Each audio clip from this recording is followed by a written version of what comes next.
அழகான கிராமம், பறவைகள் கீச்சு, சூரியன் உதயம். ஒரு அழகான சிறிய கிராமத்தில் அருண் என்ற ஒரு சின்ன பையன் தனது அம்மாவுடன் சந்தோஷமாக வாழ்ந்து கொண்டிருந்தான். அருண் நண்பர்களுடன் விளையாடுகிறான். அருகில் பெரிய மாம்பழ மரம். அருண் மிகவும் நல்ல பையன். ஆனால் சில சமயம் நண்பர்கள் சொல்வதை கேட்டு சிறிய தவறுகள் செய்ய நினைப்பான். நண்பன் கல்லை எடுத்துக் கொண்டு மரத்தை காட்டுகிறான்.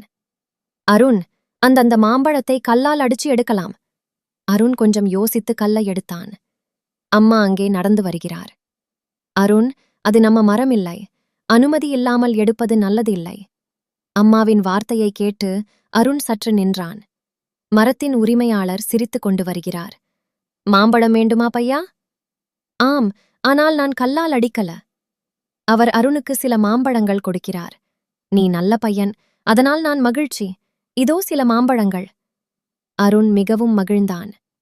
அருண் மற்றும் அம்மா சேர்ந்து நடக்கிறார்கள். அம்மா, உங்கள் சொல்லை கேட்டது நல்லதாயிற்று.